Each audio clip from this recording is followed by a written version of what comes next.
మల్లెపూలు తీసుకెళ్ళినా ₹1,00,000 పెనాల్టీ కట్టాల్సి వస్తుందండి. మీరు వింటుంది నిజమే. ఒక్క మల్లెపూలే కాదు, ఇంకా ఏదైనా కొన్ని విత్తనాలు, కాస్త గింజలు మనకి తెలుసో తెలియకో తీసుకువెళితే లక్షల్లో పెనాల్టీ వేస్తాయి కొన్ని ఎయిర్పోర్ట్లు.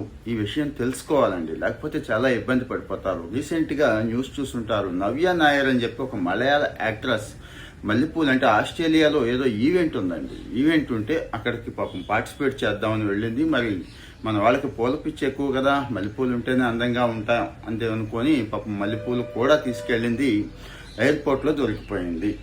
అంటే తెలియక తెలుసా అనేది పక్కన పెడితే ఇదైతే తెలుసుకోవాలండి. ఆస్ట్రేలియాలో చాలా చాలా దారుణంగా ఉంటాయండి నిబంధనలు, బయోసెక్యూరిటీ నిబంధనలు అంటారు. ఒక ఆస్ట్రేలియాలో మెల్బోర్న్ దగ్గర నుంచి అన్ని ఈవెన్ టాస్మానియాతో సహా ఒక ఆస్ట్రేలియానైనా బయోసెక్యూరిటీ నిబంధనలు గట్టిగా ఎక్కడున్నాయంటే న్యూజిలాండ్ కూడా అంతే గట్టిగా ఉంటాయండి. ఇక సింగపూర్ వచ్చి బయోసెక్యూరిటీ నిబంధనలు పర్లేదు, కానీ లిక్విడ్ రిలేటెడ్ ఏదైనా తీసుకెళ్తుంటే కనుక గట్టిగా చెక్ చేస్తారు అన్నట్టు. ఎలా చెక్ చేస్తారు అని మీకు డౌట్ రావచ్చండి.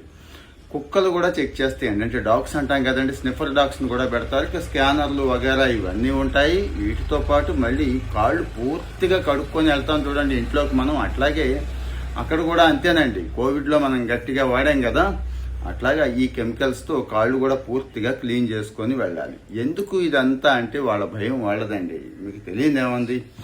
వీటి ద్వారా కొత్త రకాలైన ఫంగస్లు, వీటి ద్వారా కొత్త రకాలైనటువంటి తెగుళ్ళు అక్కడ పంటలకు వస్తాయని, అలాగే మనుషులకు కూడా వస్తాయని వాళ్ళ భయం అండి. అందుకే అంత టైట్ చేసేశారు అన్నట్టు.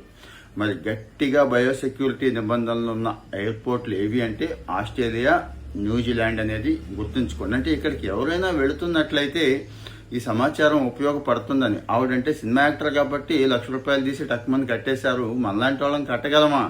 లేదు, వెనక్కిపోతామన్నా కూడా పంపించరండి, పెనాల్టీ కట్టాల్సిందే. సో మరి ఈ రెండు గుర్తుంచుకోండి. ఇక మిగిలిన చోట్ల కూడా మన వాళ్ళు ఏదో యుఎస్ వెళ్తున్నారు, ఎక్కువగా పచ్చళ్ళు పొళ్ళు ఇవన్నీ తీసుకెళ్తారు అనుకుంటారు, కానీ ఇక్కడ కూడా కొన్ని నిబంధనలు అబద్ధం చెప్పేసి వెళ్ళిపోతూ ఉంటారండి మన వాళ్ళు. గుర్తుంచుకోండి, నాన్ వెజ్ పచ్చళ్ళు ఇలాంటివి యుఎస్లో కూడా అలౌ చేయరు. ఈ విత్తనాలు, గింజలు ఇలాంటివి కూడా అలౌ చేయరు, కానీ మన వాళ్ళు ఇంకో రూపంలో వెళ్ళిపోతూ ఉంటారు. కాకపోతే ఇవి యుఎస్ వెళ్ళేటప్పుడు తీసి పక్కన పెట్టిస్తారు, అంటే ఎయిర్పోర్ట్లోనే ఆపేస్తారు, పక్కన డస్ట్బిన్లో పడేస్తూ ఉంటారు. ఇలాంటివి దొరికితే పెనాల్టీ వేయరు, కానీ ఈ దేశాల్లో మాత్రం లక్షల్లో పెనాల్టీ వేసేస్తారు. దానికి ఇష్టమైతేనే మరి వెళ్ళాలి. సో మరి బయోసెక్యూరిటీ కఠినంగా ఎక్కడుంది అనేది తెలుసుకోవాలి.